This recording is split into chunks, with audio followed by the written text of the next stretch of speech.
Yes, we're back with a Celtic Unrestricted View. And as you can hear, folks, having a belter. Joining me this evening is our good man, Mr. Barry Bannan. Hope you're all well. I hope you've had a great weekend. Bazza, I'll let you do a bit of talking, mate, because my throat has done enough for the last 24 hours, I think, mate. Hope you're well, mate. It's good to see you again.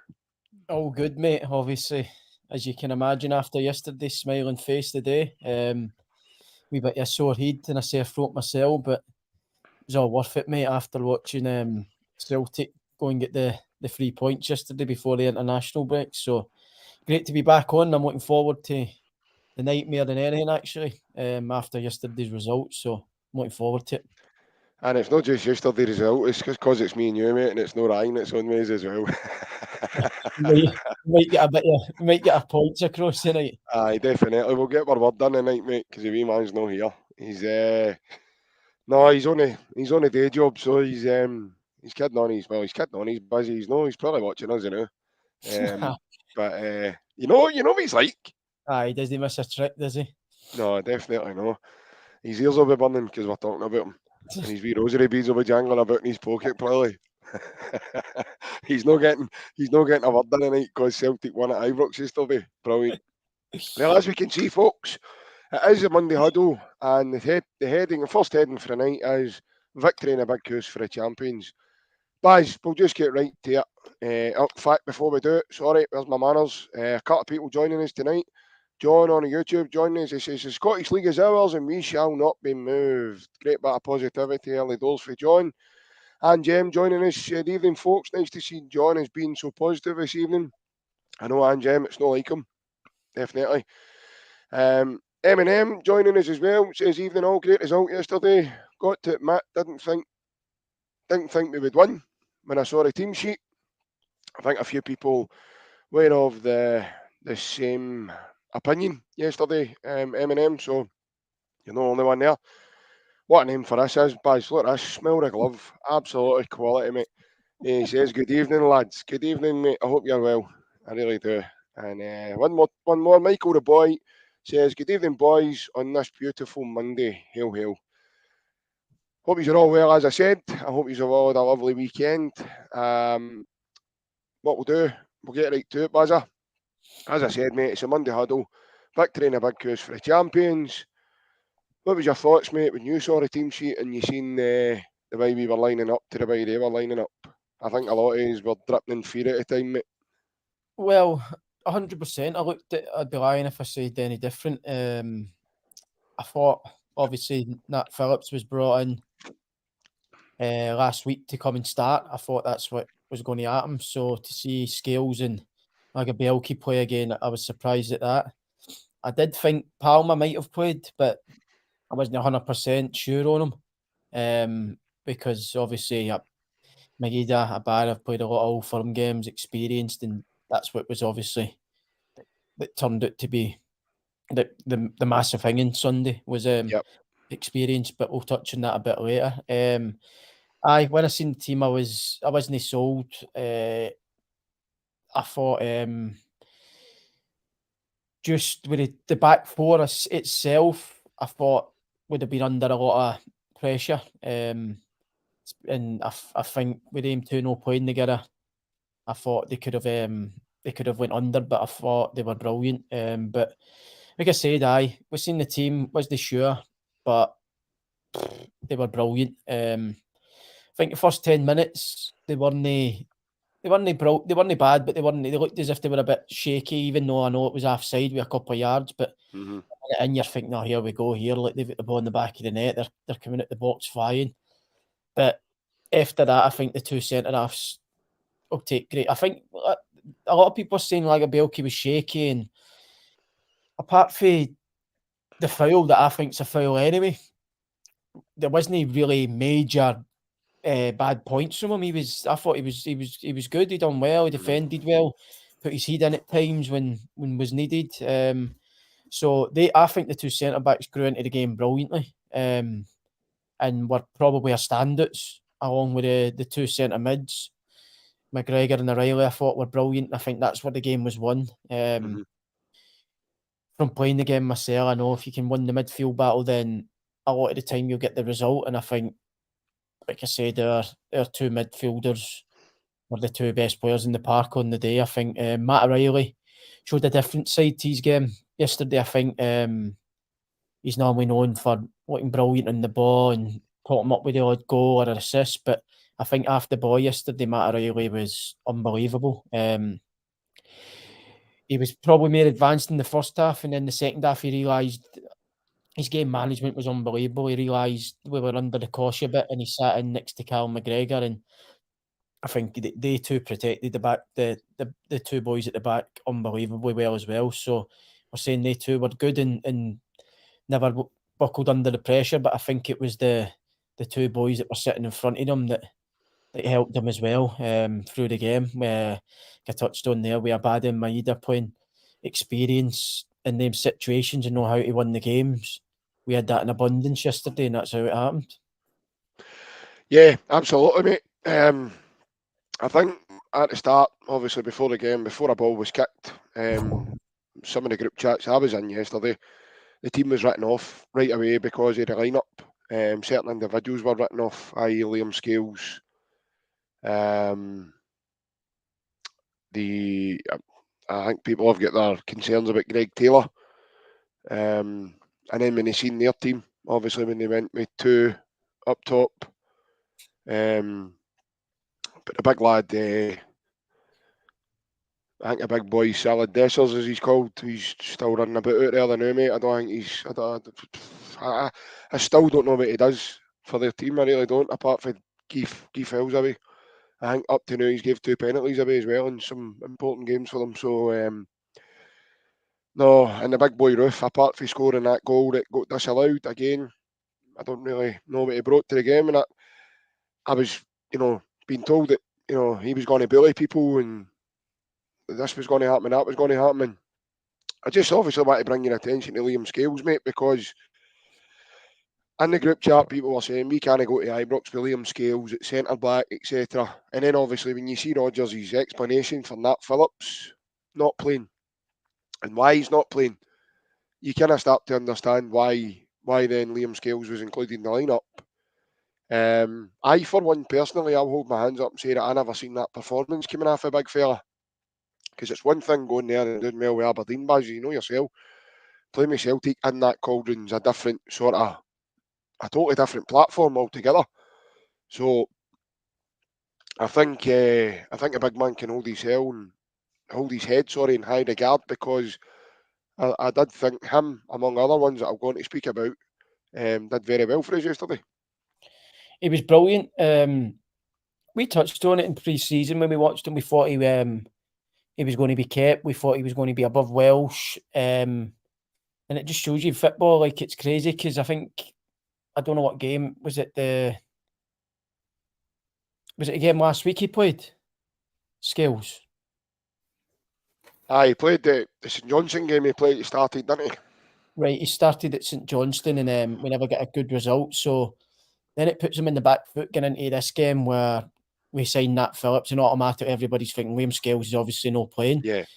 But we actually touched on it in pre-season that we thought we were impressed with him. He came back looking like a different player that we'd signed. Yep. Obviously, his spell at Aberdeen done him well.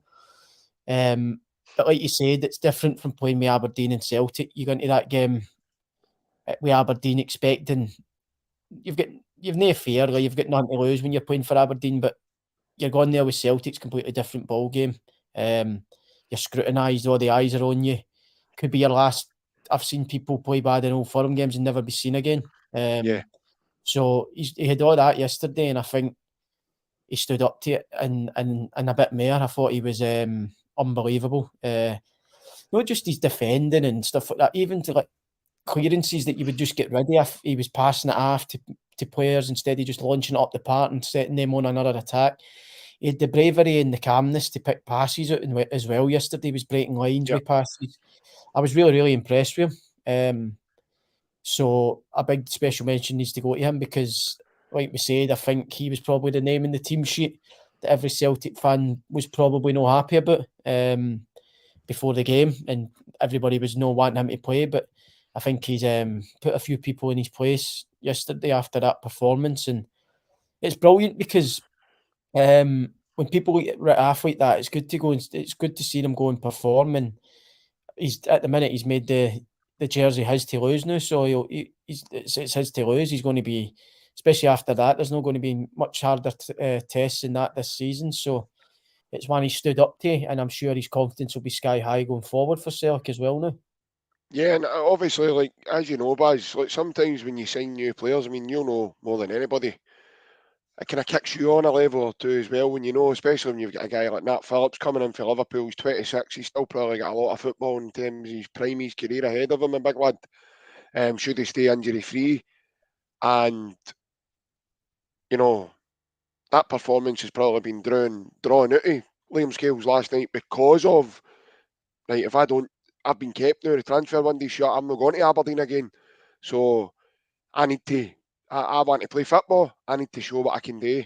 And I thought, no, listen, hands up, because I got it wrong myself. I doubted him silently. I never put it on any group chats or anything, but in my head I was kind of doubting him. And he proved me and a lot of other people wrong, and I'm really happy about that. I really am. But one other guy I thought did very well was his sidekick at centre back with him as well. Apparently, I'm seeing all over social media and hearing on forums, etc., that he didn't have a good game, Lagerbielke. But he had the most touches out with Callum McGregor on the pitch. He had the most successful passes out with Callum McGregor on the pitch. And he had the most last-ditch clearances on the pitch also.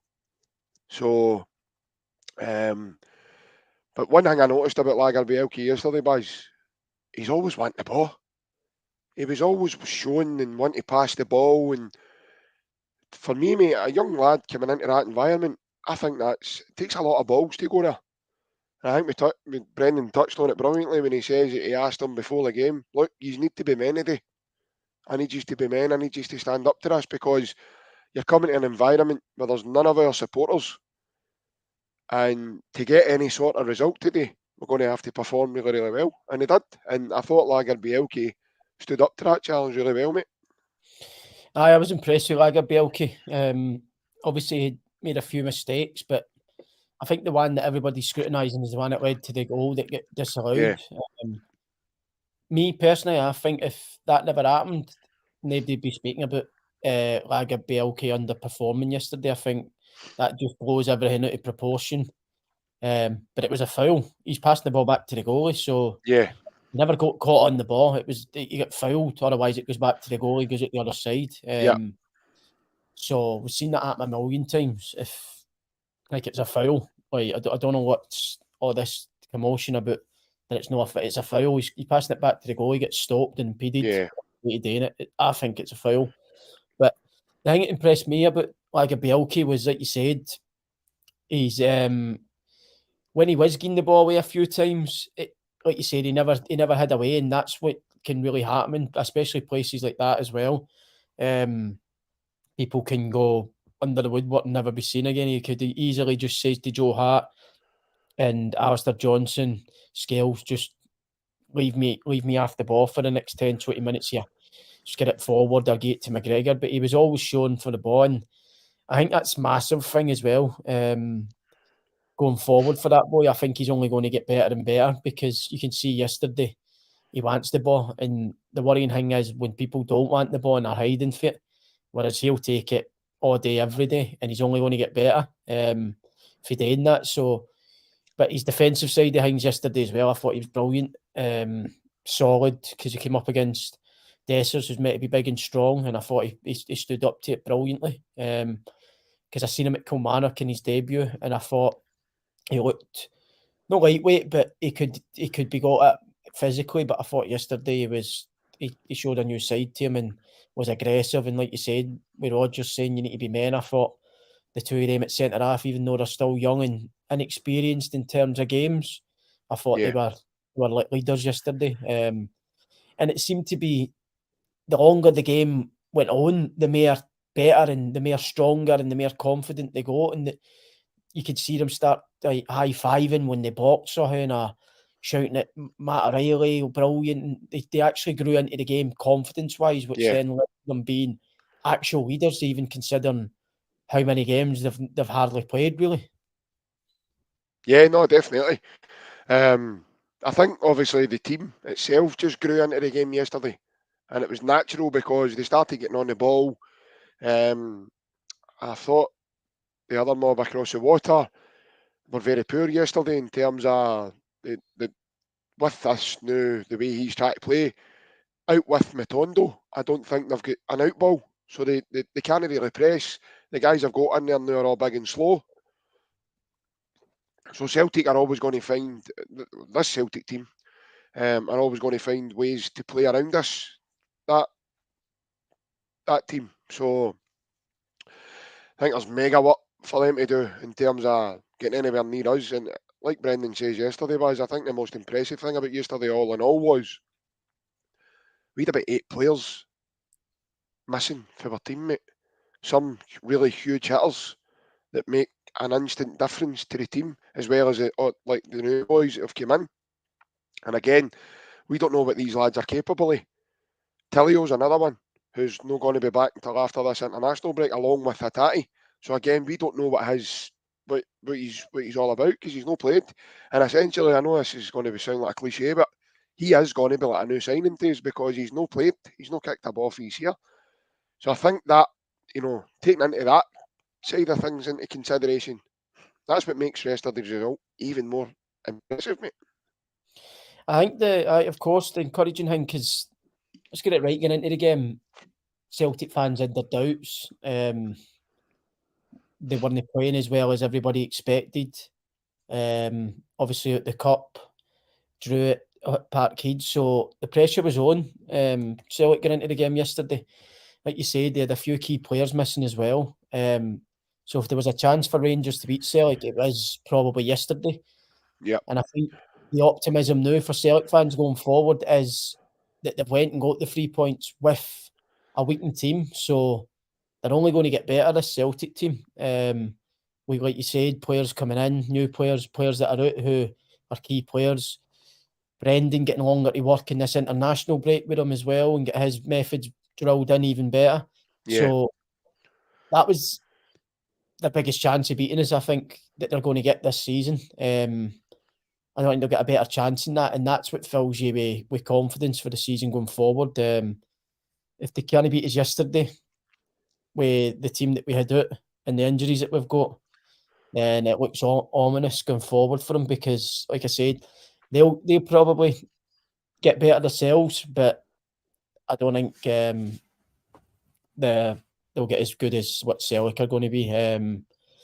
Like I said, Brendan's got they've had Midfield in for a while now, so we've actually changed a lot more this pre-season than they've had to. He's had his players in for a while as well. Worked with them, they've played more games in Celtic with the Champions League qualifiers and stuff, but it was just Celtic were just in the first half. All the quality parts of the game were all Celtic. The good moments and the good play was all Celtic's play. Even in the second half, where we probably had to show a different side to the game, we had to dig in, which you're going to have today going there.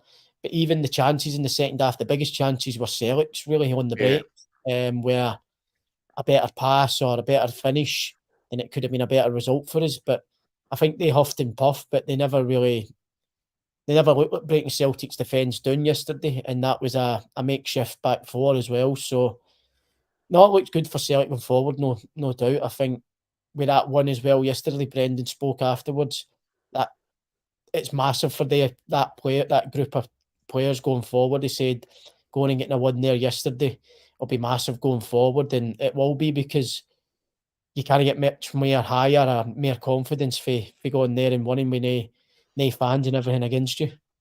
No, absolutely no. And like you say, for any Celtic fan now, looking negatively on yesterday before a ball was kicked probably feels slightly silly. And for writing the team off, I think a lot of Celtic fans, as you said, Baz, the last couple of weeks, mate, because of the performances have been rather flat. And I think that game itself, mate, if you can't, yourself as a player, mate, you've played in derbies, you've played in high profile games, mate. If you can't get yourself up for a game like that, mate, you're in a wrong job. you're in the wrong position. So you don't deserve to be given that position and chance if you're struggling to get yourself up for that. If you can't get your, what is it, Tam says out of Still Game, your plums burning.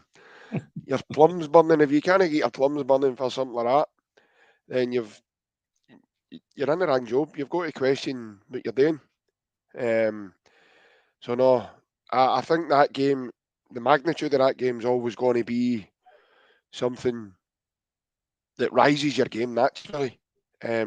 Something in you, you've got to find something extra in yourself with a game like that, because I think it was Mince Medallions there. It says he reckons that's Matt O'Reilly's best game in a Celtic jersey. I'll disagree with that. I think Matt O'Reilly, when he dropped into the sixth role for Callum McGregor last season in the Champions League, I thought he was really outstanding. He took on a new role, more or less had to learn a new way of playing his game. And I think sometimes Matt O'Reilly's timing and challenges, etc., is very, very good. And I've seen Matt O'Reilly play a lot, but I understand where he's coming from, because I think Matt O'Reilly was one of the standouts yesterday. And I've put up a heading just a second ago there to say that Celtic's big players always turn up when it counts. You know, where it matters. Guys like Callum McGregor, Joe Hart, Alistair Johnston, Greg Taylor even. You know, the senior pros of the team, the guys that have been there and been successful. Matt O'Reilly, Rio Hatati, Daisen Maeda, Leah Labada, Kyogo. You know, these guys turn up when it really, really matters. And they turn up for the team when they need to. When they know there's something on the line, 9 times out of 10, mate, they turn up. If they don't, then it's a once in a blue moon performance you get after them, which is obviously they lost to Kilmarnock in the League Cup. Had that game maybe have been at Celtic Park, who knows, it might have been a different day and Celtic might have progressed. But again, sorry, odds were really against Celtic that day in terms of the pitch and everything, you know, and then the way they performed, they were just flat. But I just think Celtic's big players, Baz, turn up when it really, really matters, mate. And that's something I think the team carry really, really well. Let's hope we can do it now as we're gearing towards the first game against Feyenoord.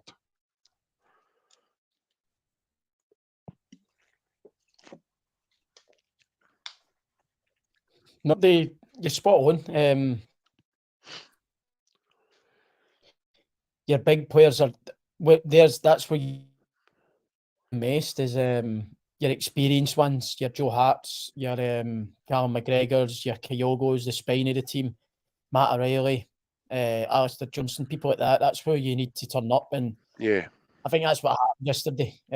First half, I don't know if they sat in purpose or they tried to press and they couldn't get near it, and then had to sit in eventually. But you just seen the first half Celtic were playing out the press or just moving the ball at will, really. And it was a matter of time before they scored in the first half. I think Kyogo had two chances before he actually put his goal away. But they big players turn up in the big moments like that. And Callum McGregor's been silly, been getting hammered all season, basically. Yep. Saying he's not performing and he's not been doing this, he's not been doing that. He goes there yesterday and he was unbelievable. First half was brilliant. He ran the game. And that's what you need. That's why they're big players. That's why he's won so many trophies. And it's no coincidence. It's no by luck that you win these trophies. You're yep. proven, and Celtic are proven, and they seen that yesterday. The Rangers team probably they had to go in the second half, but did they look like scoring? Probably no, really. I just think where the business end is, where you need goals, we have just got a bit too much for them. And that showed just Kyogo had a few chances. Probably would have liked to have done better with his, but the goal's unbelievable. You're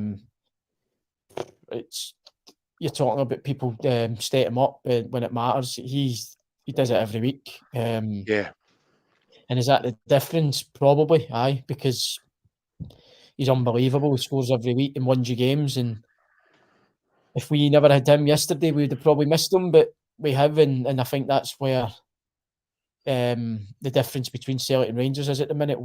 Celtic have got like proven and always players who are turning up in the big occasions when it matters. Yeah, definitely, mate.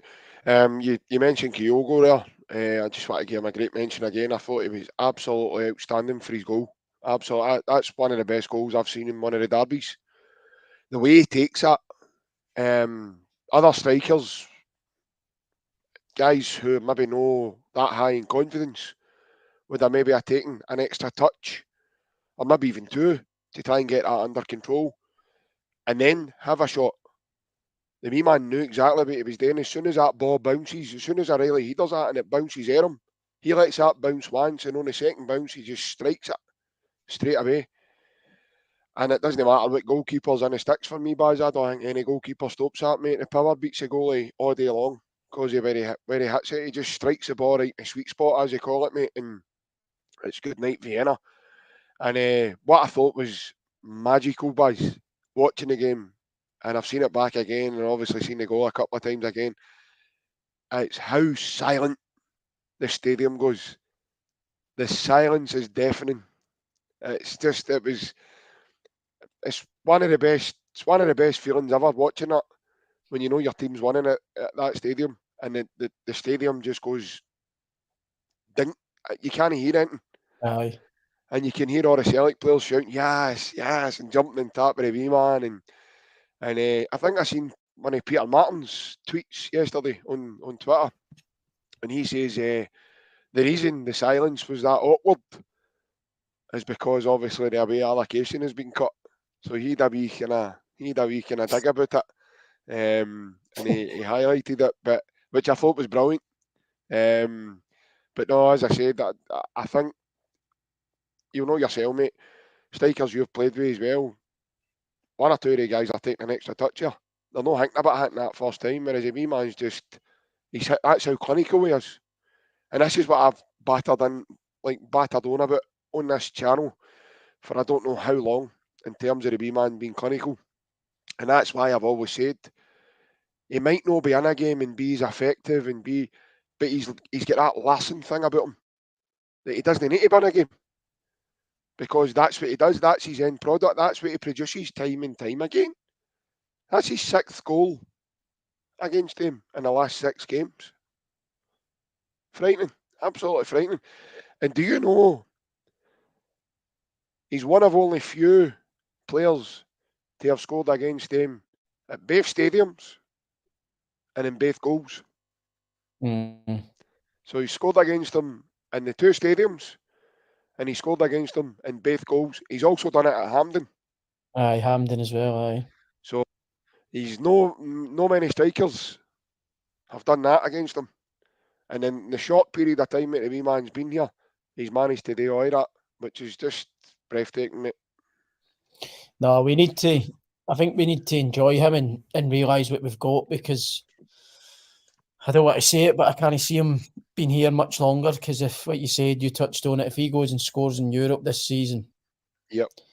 There'll be eyes all over him at the minute anyway. But I think more so if he goes and does it in the Champions League this season, which looking at the group, he will get chances and inevitably he will score. So I think we've got to realise what we're actually watching Yep. here at the minute because he's unbelievable. Like you say, a lot of strikers don't take that like that. They try and race onto it and the defender gets back because it's bouncing and they're waiting on it coming down. But he knew straight away that if he tries to go closer to goal, the likelihood is by the time the ball comes down, one of their centre halves is getting back and catching him.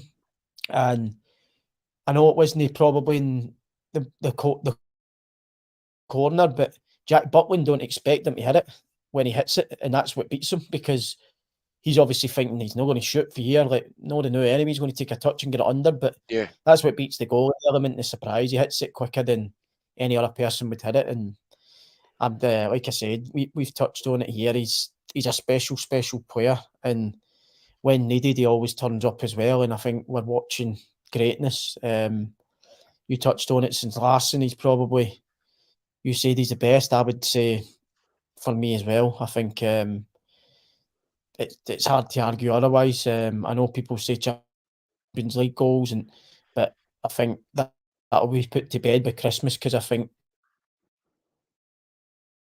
Champions he'll solidify that mantle as the best since Henry. I love it. The fact that you've just said that there, because we Andy Gray will be sitting raging in it. I think he likes he liked Tupper and he liked Edward. And the fact that you've now agreed with me, he'll be raging. I love it. I prefer when he's known on a Monday, mate. To be honest with you. But like he's won. How many games has he won in this? I know. No, definitely. He's frightening. That's what I'm saying. It's like the worst thing about it is as well, like you said, he basically he doesn't really touch the ball and then both goal. Whereas these other strikers were always involved in the he goes without touching the ball, and then his touch he'll be putting someone in the top corner. Like, how have you done that? You're not even warm yet. You've hardly touched the ball. See, even that one yesterday, a bad squares to him, and he tries to back heel it. See if he connects with that, but it's a goal. That's a goal for me. For me, Butland's no getting that. That's a goal. That goes under Butland, either through his legs or goes under him and goes in. That's the movement of the wee man. I know he's frightening. And yesterday, I thought what I was more impressed with yesterday was Rodgers just allowed him to play off his shoulder again yesterday. He never had him trapping in anymore. And it was a game for him just to play off his shoulder, because he knew right away, big soapy shooter and big Connor Goldson. He knows right away he's faster than the two of them. So right away, if the ball like that, O'Reilly knocks the ball out of the tap, right at the tap of Goldson, for a mistake for Goldson, and then obviously the wee man's onto it like a flash. And it was kind of similar. He's no offside, but it's a kind of similar goal he scored against at Pataudry. Remember the Nicky Devlin cedar, don't you? The header back, aye. That's what I'm saying. He's reading it again, and moments like that, and the timing of it, and it's just phenomenal, mate. And like you said, we're watching greatness. There has been a couple of comments, mate, where we've been on. There's actually a guy I'm going to bring up now. His name's Paul Burrell. He says he's a new member. Hail, Paul Burrell from Castlemilk. Good evening, Paul. Thanks for tuning into the channel, mate. I hope you've hit the subscribe button. If not, you'll be getting a wee cheeky email from Ryan shortly telling you you should have subscribed and all that, blah, blah, blah, telling you about his rosary beads and his half 10 shows and everything else, mate. You're in for a treat, by the way. You don't know what you've got yourself in for here. And then there's a message here for Alex Burrow saying, hail, Paul Burrow. I don't know if that's a family affair or whatnot that's going on there, but I don't know if they two are related or not, but it's a bit coincidental that the two of them have got the same surname.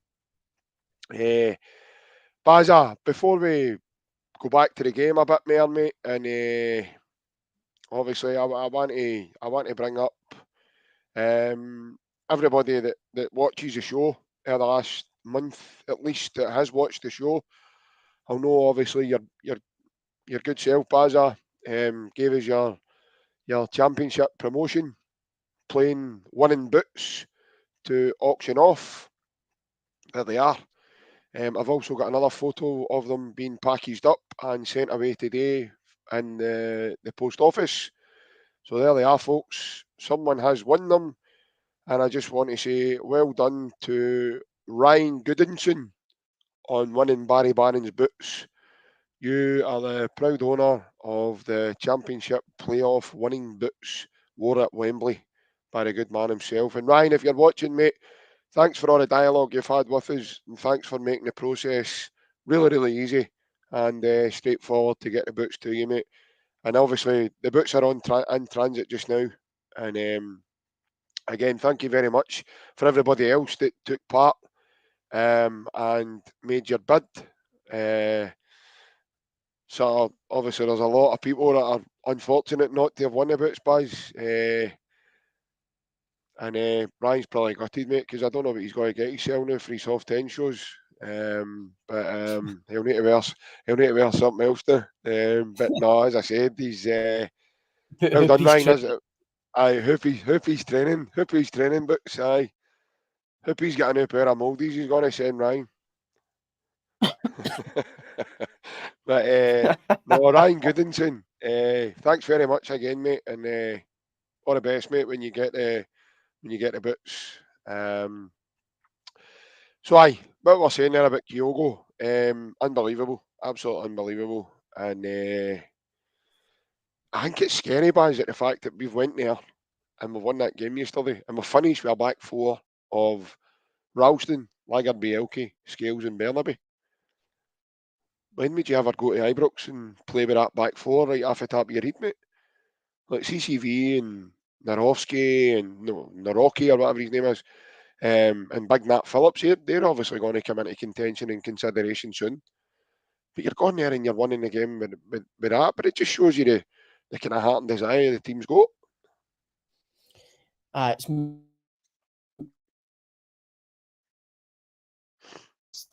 unbelievable. Celtic, nobody would have believed you. Nobody would have believed you that Bernaby, Ralston, Bielke and Scales were going to finish the game at Ibrox. And by the way, look comfortable and not conceding a goal. There he is. There he is. Told you to be watching this, Buzz. Double denim suit on, isn't he? How many's all, man?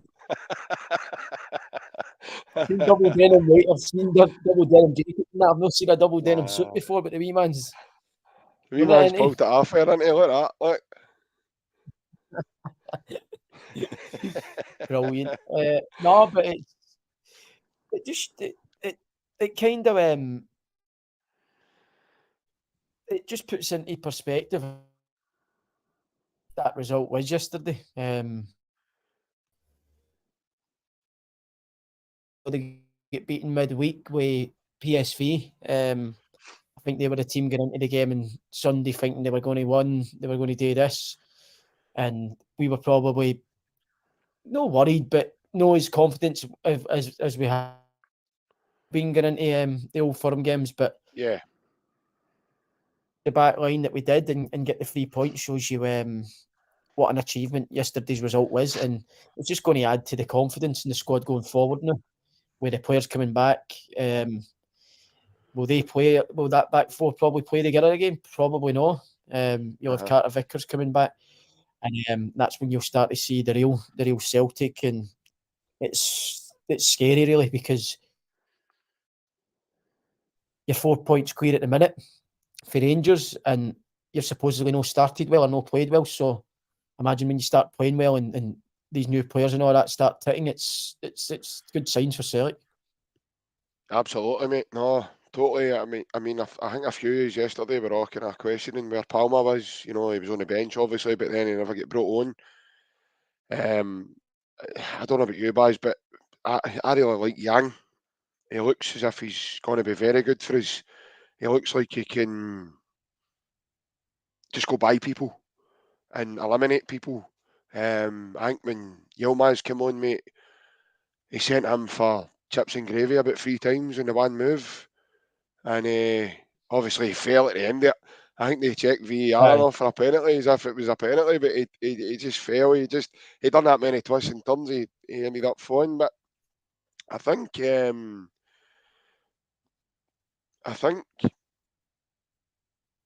the competition for places is there now. I think you look at the defence. Cameron Carter-Vickers, Mike Narovsky, you've got obviously Nat Phillips, Laggard Bielke, Big Scales, and that's before Stephen Welsh comes back and he's signed him up in a new contract as well. So you've now got options across your back four that probably before the window shut, we were all kind of wondering what's happening. We're a bit lightweight in defence, we're a bit this, we're a bit that, but now it kind of looks like the defence is a wee bit packed now, rather than on the weaker side, which in the space of like a week to 10 days, it's absolutely phenomenal, mate. It's mental, because we were saying we're going to need a centre half in before they went and got Nat Phillips, because we looked light in that area.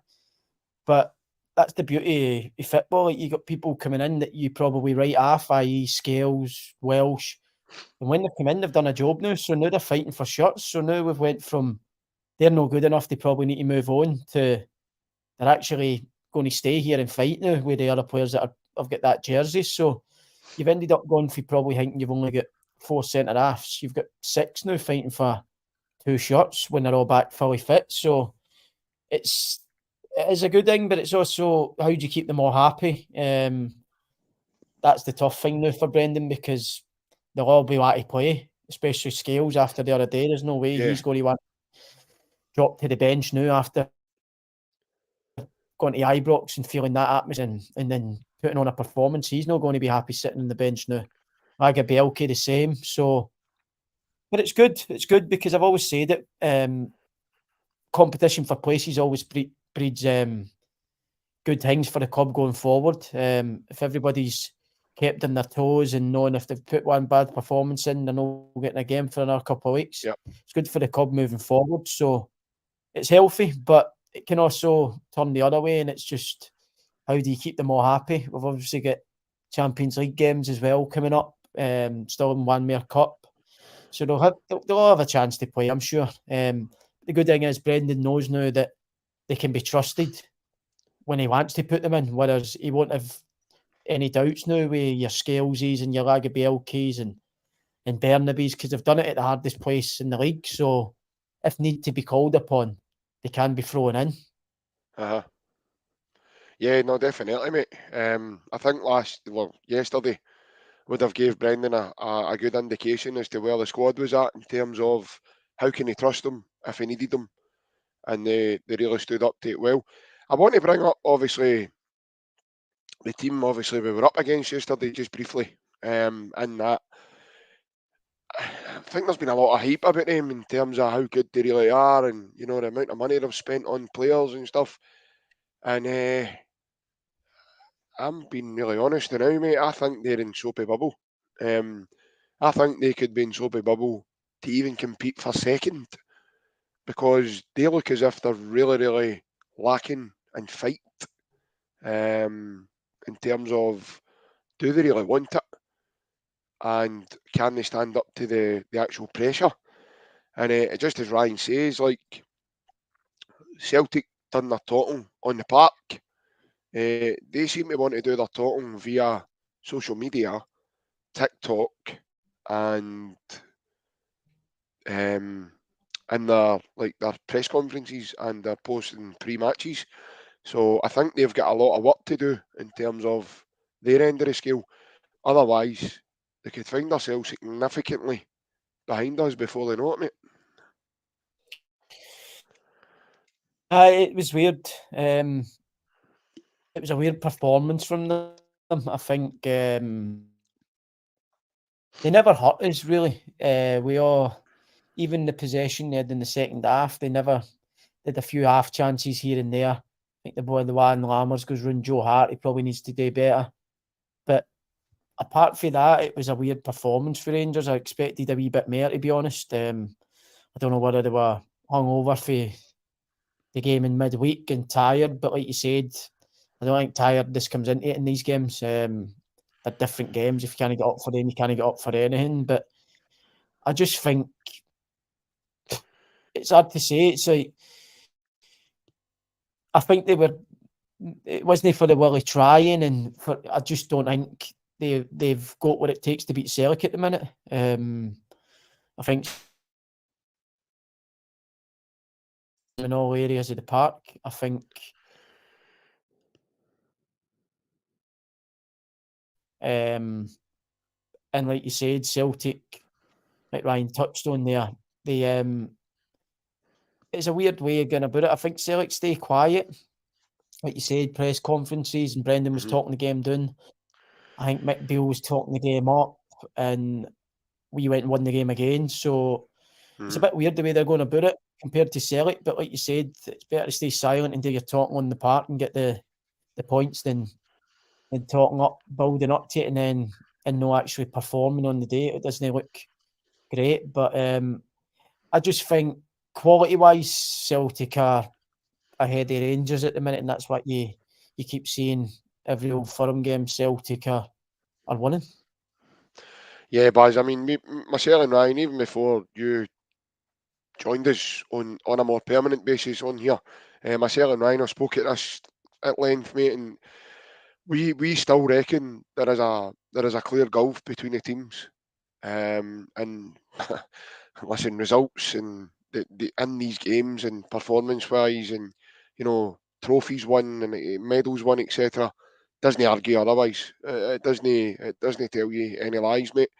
I think this false bravado that Mick Beale seems to have at the moment is only going to carry him so far. I think a lot of his own fans now are starting to realise that quite a lot of what he's saying is quite fraudulent in terms of what he's actually talking about delivering and what he's actually delivering. He's going to be under huge scrutiny now, mate, because he went to Italy and he scouted this big boy Lammers and the big lad Dessers, and in my opinion, mate, I think he's he's going to be under huge scrutiny. That's two massive games within the space of a week. A big game against PSV on Wednesday night, and they dramatically failed. Yesterday was a big chance for them to go into the international break with a bit of momentum, and they dramatically failed.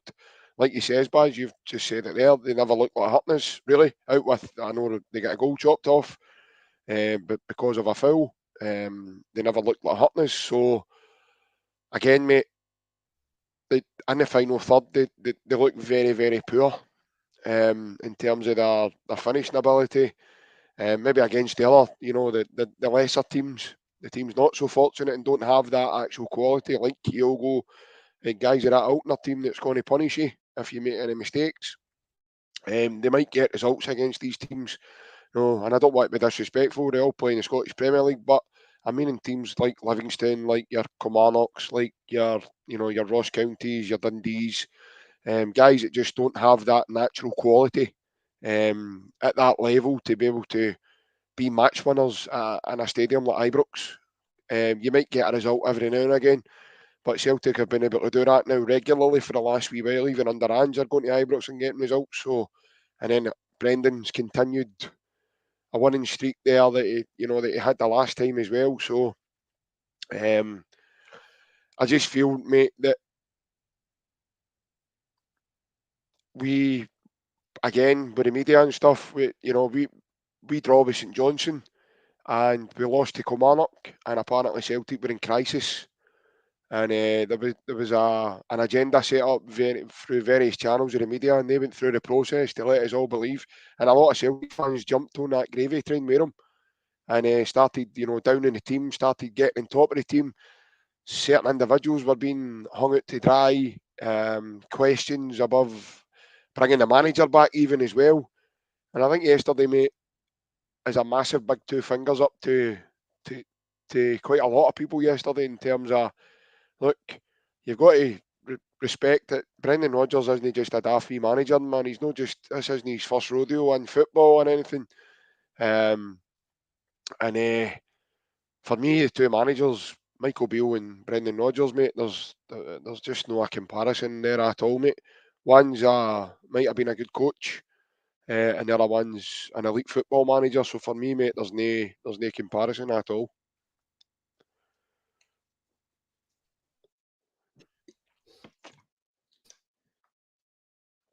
And for managers, it was weird. It's the first time probably both managers have been getting into it under pressure. As silly as it sounds, it's the start of the season, a couple of games in, but realistically, whoever lost yesterday, the manager was going to be in for severe criticism, and that's what's happened. Yep.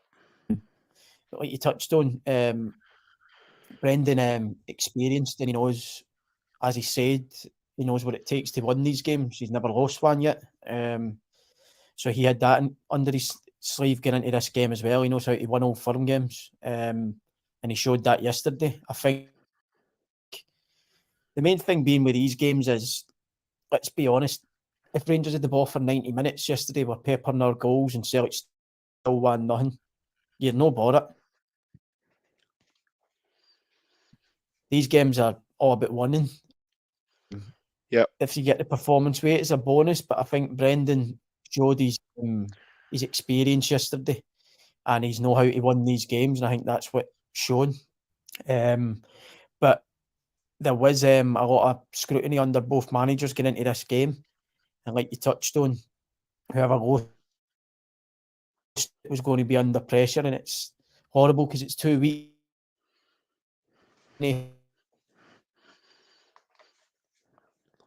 Just all negativity, because as you touched on, as silly as it sounds, people were starting to question a manager of that calibre being back at Celtic Park, and like you said, it's a two fingers up to them. He's won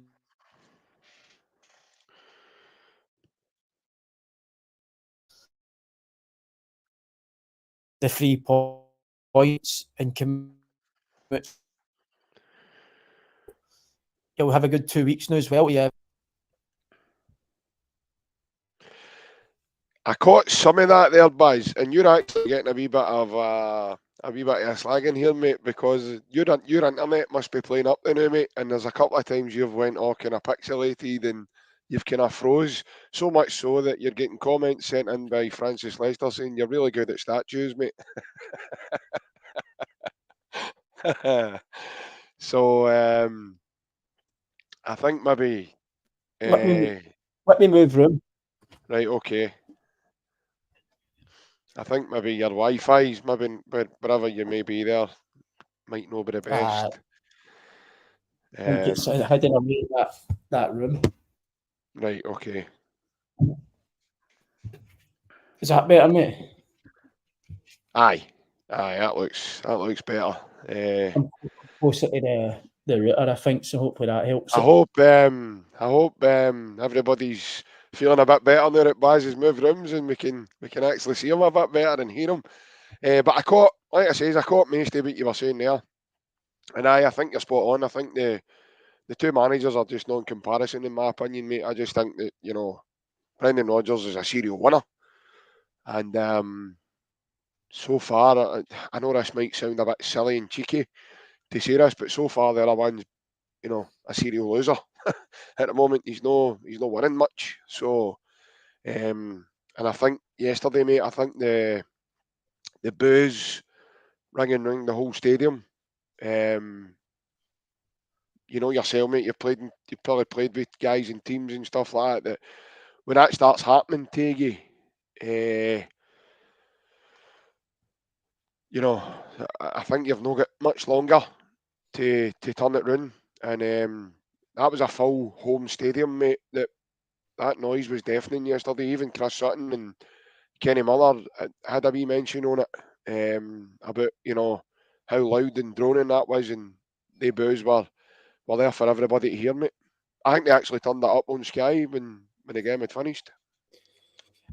I think the worrying thing about it is, I know we touched on other teams in the league, and I know Celtic have dropped points already to other teams, but 4 points is a lot, especially when the next Old Firm game's at Celtic Park. So like you said, they can't really afford any more slip-ups, because then, like you say, you're cut adrift. Because let's get it right, that Celtic St Johnstone game on another day could have been 3-4-0. We shouldn't have dropped points that day, really. So it could have been 6 points from now. And I think both teams will get stronger than what they were yesterday, but they can't afford to drop any more points, because they fancy themselves going to Celtic Park with 60,000 Celtic fans and the Rangers fans there when they can't beat Celtic at their own park. I don't think they will. So the next Old Firm game then becomes massive. Otherwise, it's season done for the league. That is anyway. So there's massive pressure on, and it would have been the same for probably Celtic yesterday. If Celtic lost, I think there'd have been massive pressure on Brendan. The next slip up they had after that would have been met with probably boos and stuff like that as well. But 4 points now, and the next Old Firm coming up is going to be at Celtic Park.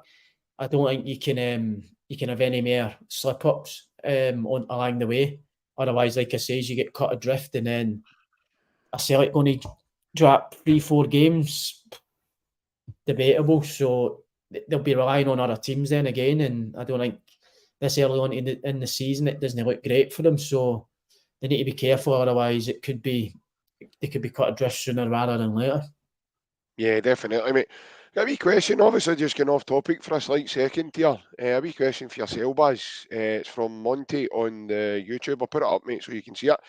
He says, Barry, in the English Championship, are there any goalkeepers and left backs that are a standout that Celtic should be looking at? I'm trying to think of the games I've played this season. That means no, Monty.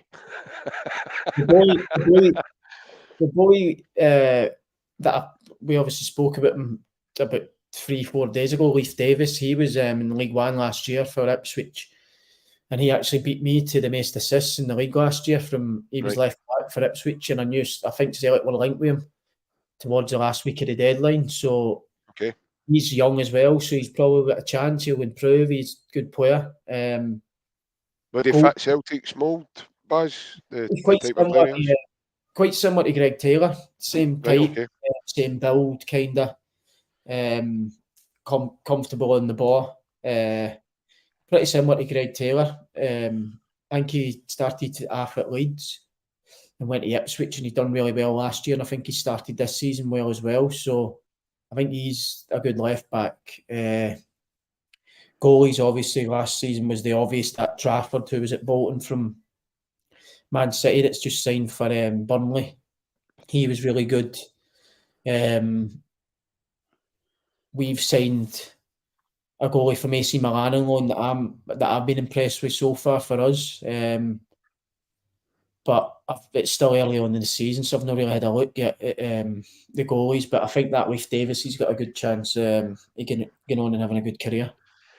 Did see, talk about goalkeepers, Monty, if you're still watching us, mate. I did see yesterday that Brendan spoke very highly about the boy Kelleher at Liverpool. I know there could be movement towards the next window. That's what that wee bit I was reading to maybe alluded to. I definitely think Celtic, definitely, Baz, I think it's an area that Celtic will try and target, especially, albeit he's still really quality. There's Monty just saying cheers, Barry. But albeit he still showed yesterday that he still has some real quality in him, and he's a big game player for Celtic, Joe Hart. But I do think Celtic need to be looking at a guy that's maybe just a tad younger than the 36 bracket of Joe Hart, especially when realistically, mate, Scott Bain, albeit he's been there, he's probably brilliant behind the scenes or whatever he's doing. We're led to believe that Scott Bain's maybe got a future at Celtic in terms of being part of a goalkeeping coaching team. But is he going to come in and challenge right now for a number one spot? I don't think so. Is Benji Siegrist? Well, he hasn't up until now. So again, I don't think he's going to be able to fill that void, mate. What's your thoughts on that, Baz, in terms of the boy at Liverpool? I know myself watching the lad, he looks like he's very good with the ball at his feet. That's the way Brendan likes to play. And he can also save penalties because I think he won a penalty shootout for Liverpool, didn't he, against Chelsea? He looks a top goalie, him. He obviously behind one of the best goalies in the world at the minute at Liverpool as well, so you'll find it hard to get games. But just going off the record with Joe Hart, a lot of people have wanted a new goalie in all summer. Been criticised. I thought he was brilliant yesterday.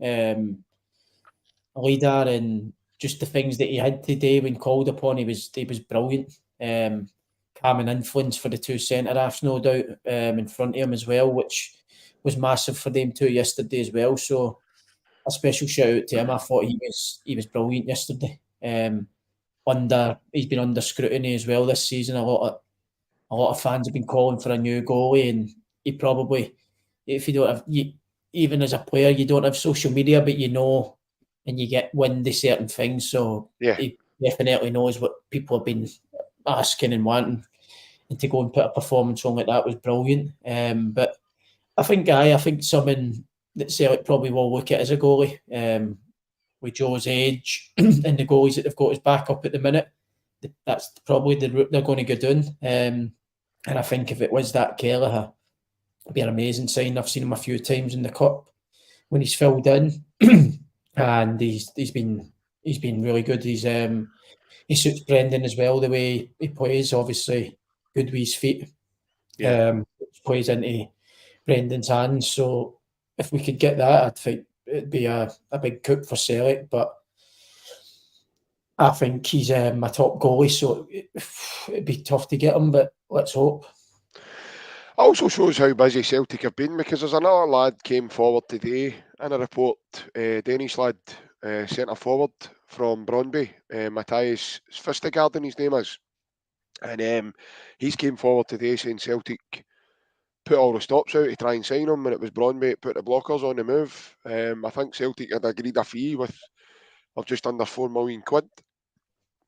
And because obviously Celtic being in the riches now of the Champions League the last couple of years, I think Brøndby saw that as an opportunity to try and draw more of a finance from the club, and I think it was a mutual agreement between Celtic and Brøndby at the moment that we would back away. And I think the boy came across as gutted, because he says that Celtic's a massive club, and it's something I think he would wish to revisit in the near future.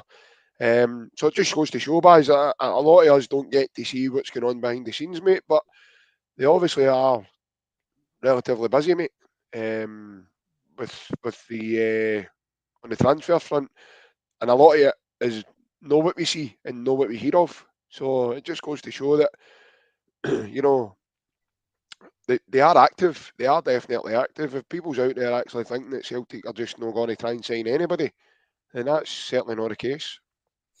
No, I think they probably missed out on a few that last week, because Rodgers made it plain and obvious that he was in for players after the St Johnstone game. He needed players. And even in deadline day, when we signed Paulo Bernardo, he came across after that as well, saying he wants more in. So that leads me to believe that the striker we probably missed out on at the last couple of hours. And for some reason, I honestly think we were trying to get Podence as well, because there's no smoke without fire. So that was probably somebody else that we missed out on. Yeah.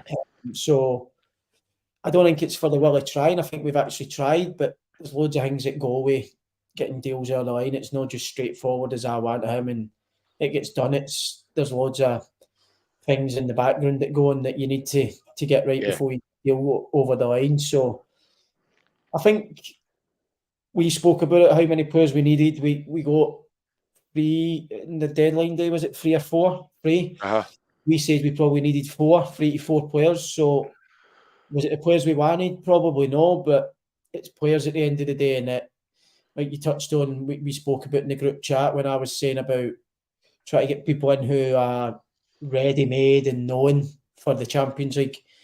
You touched on it perfectly with Jota when he first signed for us. None of us knew him. He came in and was brilliant. So, like, these boys could be the next Jota. You never know until you. Well, we are led to believe that Palmer is of that ilk, mate. We are led to believe that he's the next man to fill that void, mate. He's Jota's replacement, we've been told. So we had the Greek journalist on me. Well, he was on me Ryan. I couldn't make it that day. So, and that's a firm belief that he's going to come in, and he's 23, and he's going to come in and fill that void.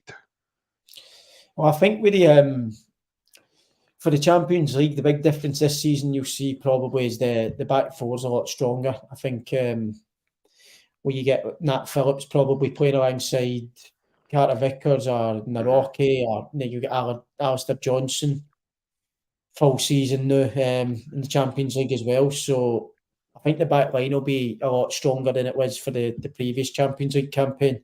Yeah. Midfield, I've spoke to a boy that plays for us who's played with Paulo Bernardo. He played in Portugal with him when he was on loan. I spoke to the boy on Friday night when Celtic signed him and asked him, and he spoke very, very highly, Paulo Bernardo. So it sounds as if, from what this boy in my team's saying to me about Bernardo, he's coming to play. I don't think he's coming to make the numbers up. Yeah. Then you've got Bernardo, Holm, Hatate, McGregor, O'Reilly. That's 5 centre mids, Turnbull 6 for 3 positions. Holm's good, isn't he, Buzz? He looks. I thought he was brilliant when he came on again the other day. Yeah, up ball, slide pass right through to Maeda, inch perfect, man. Beautiful. The shot, Aye. he was dribbling. He was never he was never flustered when normally you get in them occasions you try to rush your pass or rush the shot. He waited to the last minute and just never get it quite in the corner. But even the tackle at the end in the last minute when Cantwell's cutting inside, dangerous part of the game, snuffs it out and Celtic are on the attack again. I Still thought just starting or a wee half turn away for Raskin as well. He just leaves him stunning as well. Like, just he came superb. on and came on and just took to the tempo straight away, and that's not an easy thing. That sometimes you get players coming on in games and you can see it takes 5, 10, 15 minutes, but he went under the radar as if he was on for 70 or 80 minutes already, which is a big, that's a big bonus when you can see a player like that young coming on in a game of that magnitude and take a duck to water straight away. He was brilliant. I thought Yang done well. He done very well. Wee bit at the bottom of the corner flag with him and Ralston, they were pressing us and they'd been easy just to launch it up the park. He played their way out. I thought he was good. He'll get better. He's direct, probably a bit more direct than Abada. But I thought the two wingers were brilliant yesterday. And I've been on here saying I don't think they can play in the same team. I think we need one and somebody else in with them. But I thought yesterday they were brilliant, especially Abada. I thought he was technically good yesterday. Took the ball in tight areas, kept it well. And I thought Maeda was Maeda. He basically Rangers' his biggest threat. We've seen it again in midweek in the Champions League where Tav scores for them, and it's always Tav pot him up with goals. But he was nowhere to be seen yesterday because he dies in Maeda. I think I love him in Old Firm games because it's different to a normal league game where you're on the ball and you want them to go and do things. Old Firm games, you want them to get into tackles, you want them to be aggressive as a fan, and that's what he gave us yesterday. You seen him sprinting back when you think he's out of position, he's back, he's getting into tackles, shoulder barges.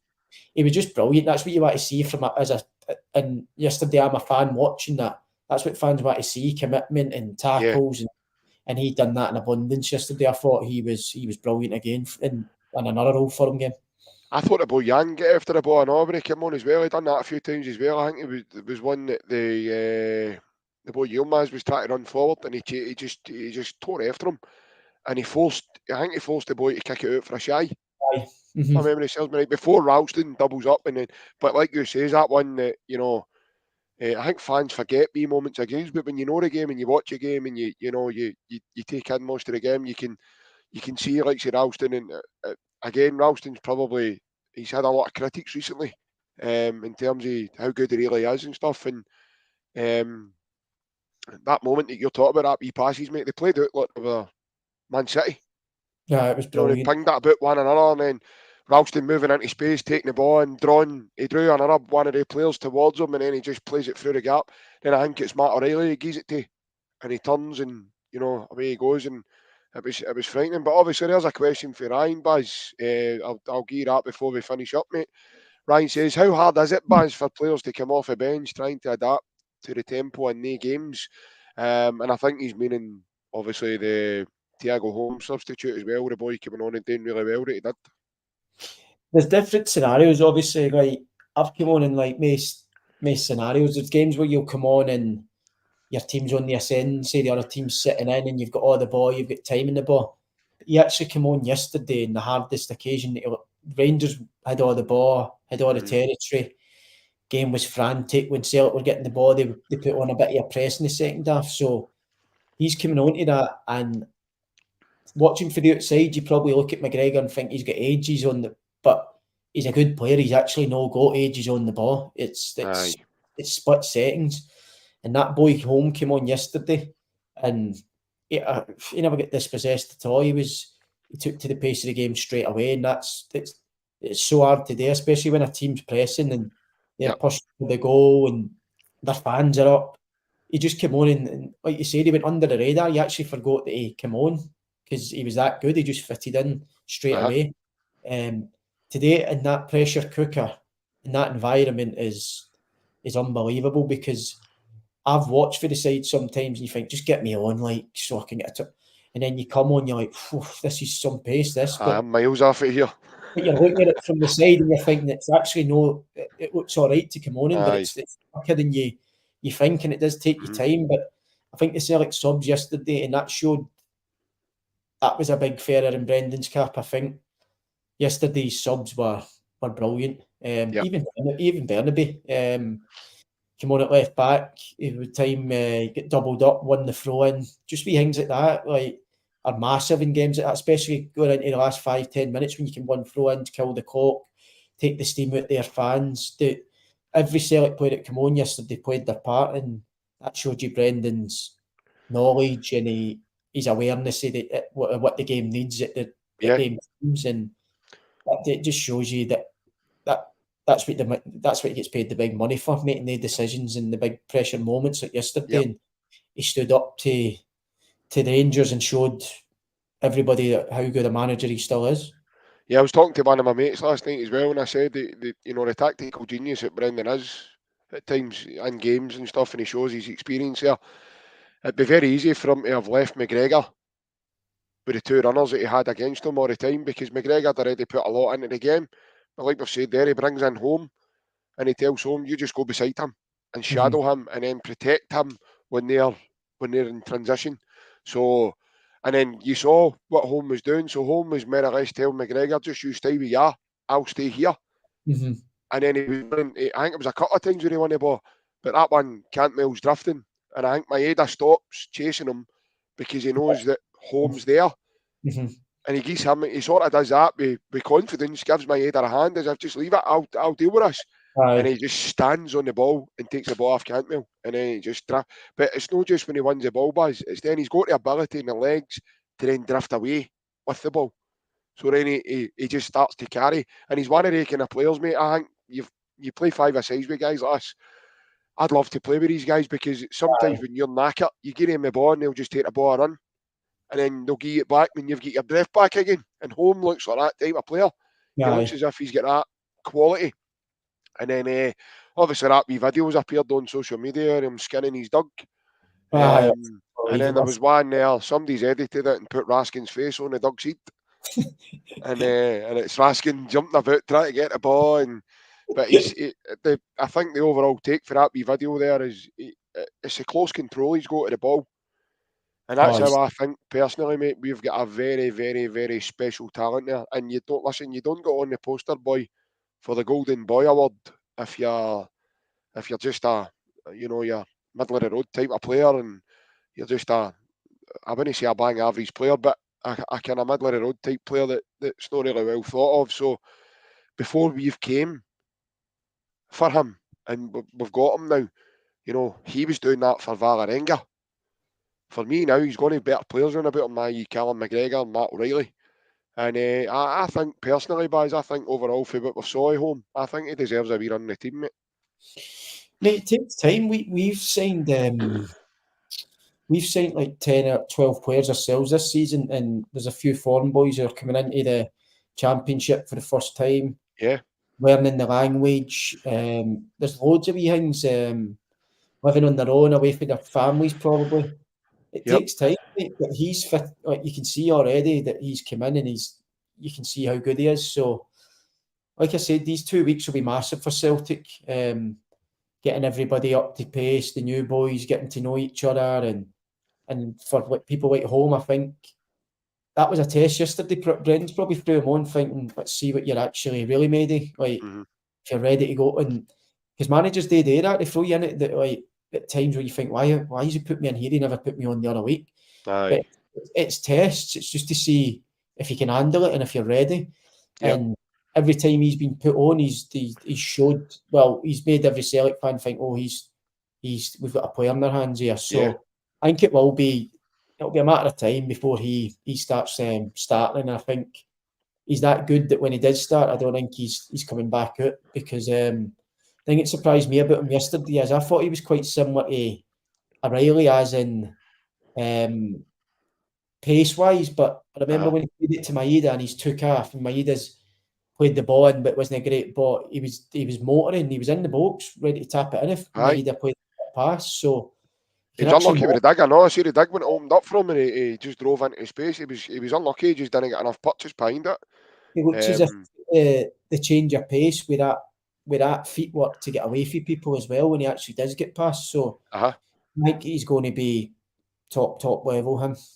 Yeah, you mentioned a couple of weeks ago he's very similar in that to Rio Hatate in terms of his movement, the way he plays, his makeup. You know, you think he's lost the ball and he looks half balanced, he gathers the ball, and then before you know it, he turns the guy and he's away. He done it when he came on up at Pataudry as well. He left the boy sitting. In fact, he puts it on Instagram, sit down and know your place, kind of thing. You know, sheer confidence off the boy. And like you say, managers do test you. They do fling you on and right, let's go and see what you're made of, son. You're going to need to be a man here. And if you're not, then he done it to Gamboa. Remember Brendan the first time with Gamboa? Played him in the new camp, we got Laird. And again, that people are going, mate, you playing him there for? Because you never played in the derby when we won 5-1 just at the weekend. Why did you just fling him in? And it's down to test, mate. It's down to where are you as a player? I've got low stick here.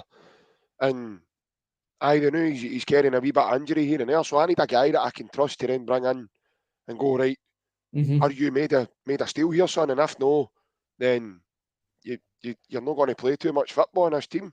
I think it was the same. If you remember back, I'm going back a wee while here, but Andy Hinkle, he get flung in at the deep end as well. And it's either sink or swim, especially with a club like Celtic was.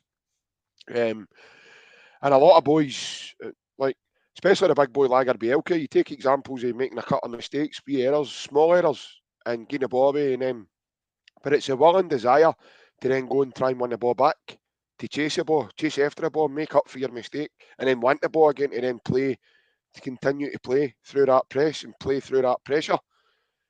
That shows minerals to the manager. Like, this boy doesn't get in. It doesn't matter if he makes 2 mistakes. He's going to do 3 good things at the top of the 2 bad things he does.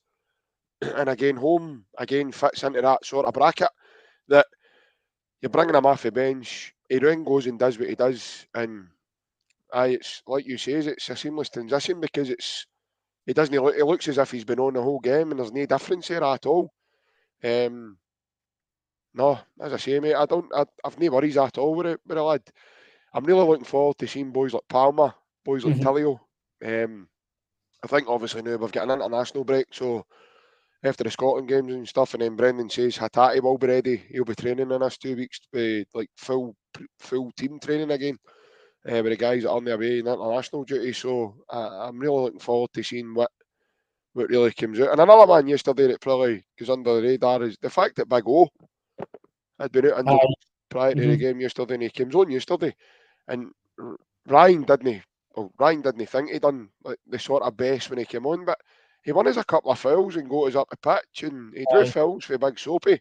So he done what he had today. Like, there was the time that he came on, it was never probably the one that he's got to think better was the one that Bernaby tears down the line and plays across to him. I can understand what he's trying to do. He's trying to flick it to Yang, and he's put too much on it rather than no enough finesse just to sweeten it over to Yang. But overall, mate, I thought the guys that did come on, they all contributed in their own sort of way and helped us to hold on to that clean sheet. I think that's Brendan, like, doing to a T, bringing Big O on, because that's what the game needed at that time. They were we weren't really getting up the park, so they were kept coming, and Kyogo's no one that will take it in and win you fouls, and he's more running off back shoulders. So he obviously seen it and thought this ball's coming back too easy here. So I'll put the big man on, and like you said, I thought he done all right. Obviously the wee flick round the corner, he's been out for a while, probably rustiness, but remember one of the switches he hit to Yang that was beautiful, switch of play and put us on an attack. Right at the top of Yilmaz as well, wasn't it? Just wee things like breaking up the play, do you know what I mean? Just putting them out the rhythm with fouling their centre halves. Breaks up play and stops their rhythm. I thought he done a job. I thought for what the game was needing at that point of the game, I thought he done it, and I thought he contributed. Considering that's what I mean. Like, he's probably coming on, and when that ball does come to him and he flicks it round the corner, he's probably blown because he's not trained. He's only trained for a couple of days. He's been out for a while. He'll be, and he's running around all for him. It's anxious nerves, and he would have been really tired then probably as well. And another day, that comes off, or he takes a touch and scores his cell. But it just it'd have been nerves, and he'd have been tired, the boy. coming on an Old Firm game after being out for a while. It's not going to be easy, but I thought he threw his cell about and contributed in the end. Absolutely, mate. I was really happy with everybody's contribution yesterday as a whole. I thought like you say, Brendan's obviously his tactics were spot on, and then his substitutes were all tactically done as well in terms of what way that could impact the game. Because, like you say, Rangers had a spell where they were on the ascendancy. And you were always going to get that because they're at home as well. So you're always going to come under pressure in these games. But it's how you deal with it. And he put the right makeup on in terms of the subs to come on and deal with the pressure that was flung at them, mate. And I was really, really happy with it. And all in all, mate, it was just an overall great performance from the whole team that was played, and a great result for us as well. They had a bit of everything yesterday. Like I said, first half when they settled into the game, showed their class passing the ball and just their wee rotations and everything. It was all clicking into place. And then second half, when you need to knuckle down and roll up the sleeves, I thought they were brilliant. Defended their box very well. Resorted them basically to very minimal, really, for all the ball they had. So it was just a good all-round away performance. I think they showed what Brendan said he wanted them to be before the game, men. I think that's what they were yesterday. They showed both sides of the game at different times when it was needed, and whatever the game was needed, they done it and done it very, very well. Absolutely, mate. I think there's a clear message, Baz, behind that, and that the Celtic fans need to just take a wee sit back before, what they say and, before games, because I think what you've got with a Celtic team is a winning mentality. The team itself, you look at individuals, Kyogo, Joe Hart's, McGregor's, Matt O'Reilly, they've been there, won trebles, won doubles. They've been very successful in the team. And therefore, I think overall, mate, they have they've shown again a great winning mentality and how to get over the line in such a big arena. Well, like I said, you've got 5 or 6 of the core yesterday who have been there, done it, wore the T-shirt for numerous seasons now. And then you can integrate people like Lager, Bielke, Scales into that, and they just get dragged along with these boys. Because that's what they've got at the minute. They've got 2 outstanding leaders in Joe Hart and McGregor, Yeah, who everybody knows. But then you've got your Alistair Johnsons, you've got probably, as weird as it sounds, your Tony Ralstons, people who, growing up Celtic fans, know what these games are all about, know how to tell people what they're about, the new ones that are coming in. And then you've got your Kyogos and people like that who sometimes it's good not to know what these games are about because you get there and play with a freedom, and that's what you can see with these Japanese boys. It's just another game to them. They're out there just playing as if it's another game. Whereas if you get English boys or Scottish boys playing in these games, they can start to think about it more. Then the occasion can get to them. But I think Celtic have got the perfect balance at the minute, and I think that's how they're winning trophies after trophies and winning Old Firms after Old Firms. They've just got the upper hand at the minute, and they have done for a long time now. Yeah, and I think it's clear to see that they've also got shed loads of quality all over the pitch. And as you said, Baz, leadership as well, and I think that's the most important thing in the team. Again, Callum McGregor was under severe scrutiny, and he took quite a bit of abuse all over social media for his performances up till yesterday. And again, I'm always a great believer in it, mate. Cream always rises when it's needed. And I'm afraid yesterday was one of those occasions, and they never failed. And it's yet again another big game where they don't fail to turn up. Whereas you look at the opposite end of that scale, they've had 2 big games in the space of a few days, and they've failed to turn up for both of them.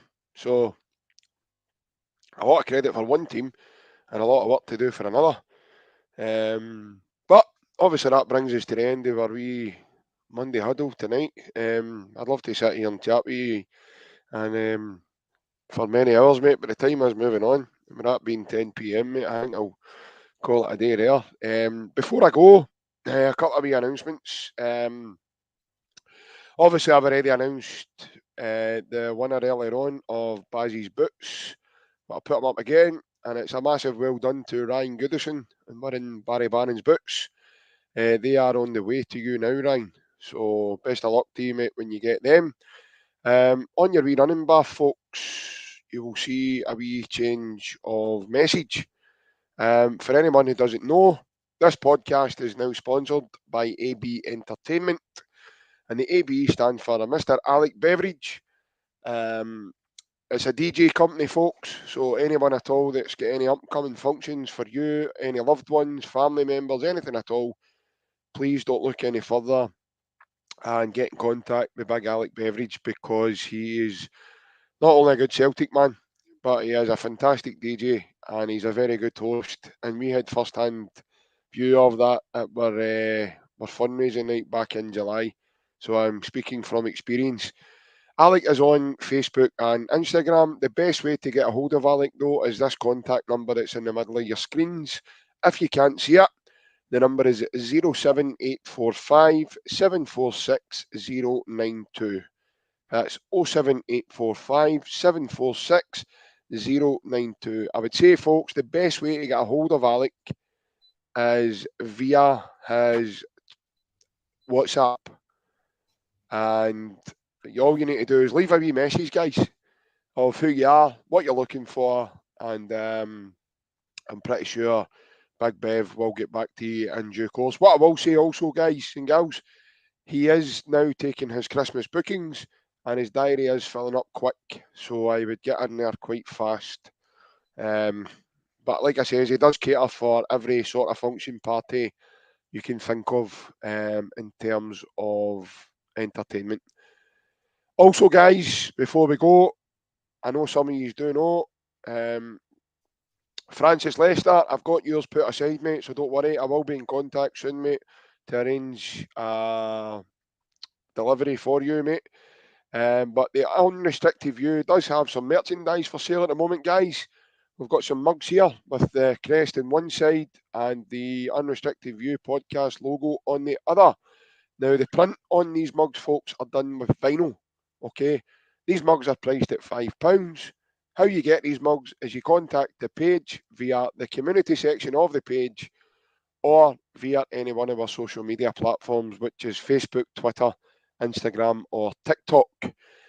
Also, guys, we've got these in sale at the moment with the YouTube banner, these keyrings, and on the other side of that, we have the Unrestricted View podcast logo also, and these are priced at £1.50, guys. So again, guys, anybody looking for these, please get in contact with us above any of the other social channels, and myself or Ryan will get back to you pretty much right away, because we've got access to all the platforms that I've just rhymed off to you. Also, guys, I want to just make everybody aware. They've probably wondered why I've not said anything, Bazza. We had an event scheduled for this coming Saturday, on the Saturday the 9th of September, and it was an afternoon with Chris Sutton in Bar 1888. We did announce today, folks, due to unforeseen circumstances, that event has now had to be cancelled. And that was a mutual agreement. So, again, guys, it's unforeseen circumstances. We are sorry for any inconvenience at all that this may have caused. I did explain on a post earlier that anybody that did buy tickets, your refund has now been processed and is on the way back to you. Depending on who you bank with, it says it can take up to 3 to 5 days for that to be accessed back in your bank account. And again, sorry for any inconvenience at all, but it's just unfortunate and one of those things, Bazar, that sometimes these things might not happen the way you expect, mate.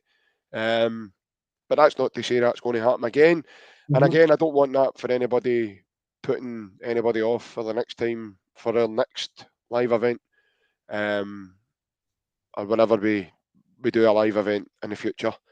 So again, I am sorry for anybody who was looking forward to that.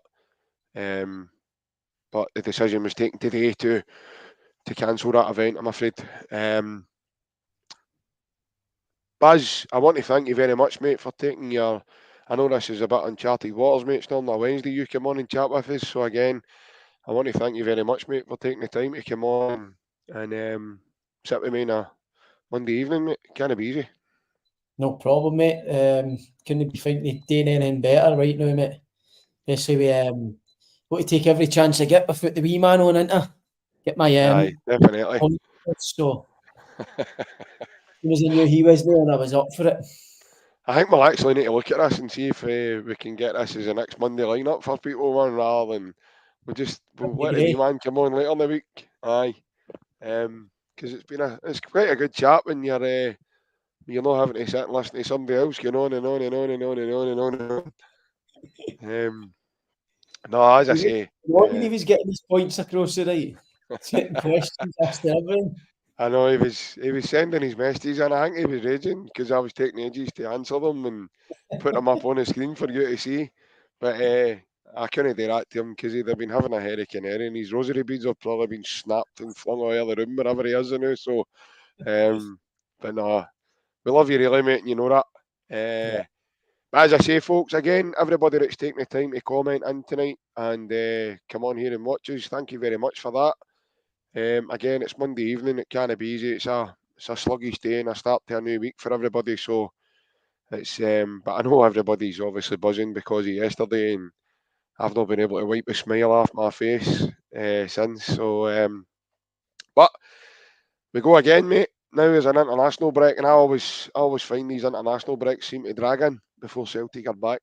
As much as I enjoy watching Scotland play as well, especially this current Scotland team, because they look as if they're going to be very successful. Even still to come, more to come for them, hopefully. But it always, for me, the internationals just drag in. It just always takes ages for Celtic to come back. And again, another couple of weeks has got to be down the line before we see Celtic back at Celtic Park. But obviously, the other day, Baz, what's your final thoughts on the start to the Champions League group for us, mate? Obviously, we're about to fire out the first game. What's your thoughts here before we go? I think it's a lovely group, mate. I think it's probably the kindest we could have got, considering how the groups were planning out. I think I probably said this last year as well with the Shakhtar group and that, but I think for minimum, I think we'll get a good chance of going through it with the teams that are in there. I think it's a good group because I think everybody will be fancying their chances against everybody in the group, so it'll be an open group. And I think it's the first game at Parkhead, or is it away? No, the first game's in Feyenoord.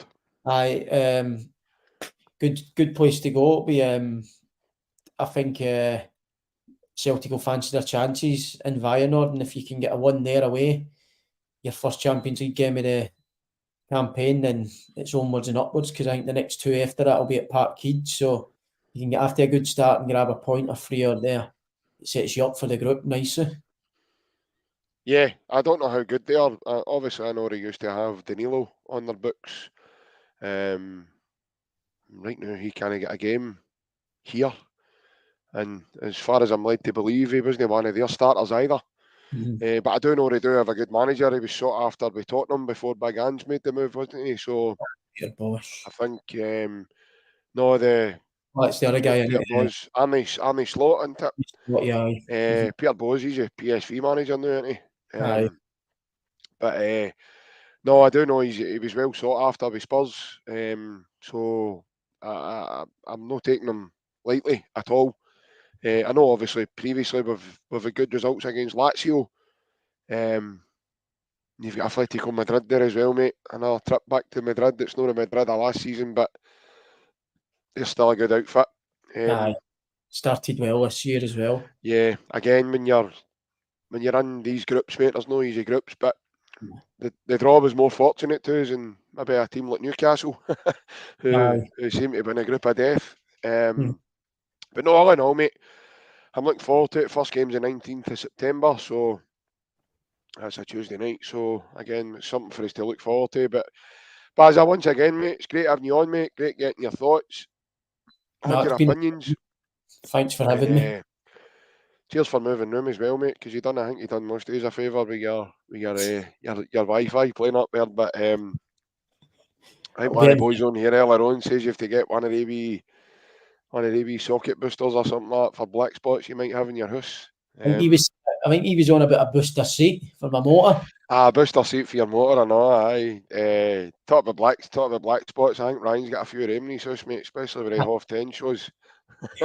He'll get rid of the black spots in the next 15 minutes, man. Aye, curtains are wide open, mate. They're wide to the wall, man. The old cinema unveiling, man. You're unveiled in his house like a prize in a game show host. But no, as I say, great having you back on again, mate. And have a good week, mate. If you're in training or even if you've got a bit of time off, mate, I hope you've got something nice planned with your time, and I'll see you again soon, mate. Hopefully. I'll speak to you in the week, pal. Thanks. No worries, guys. Everybody else, hail. I'll see you all later. Cheers.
Well, all right, lads.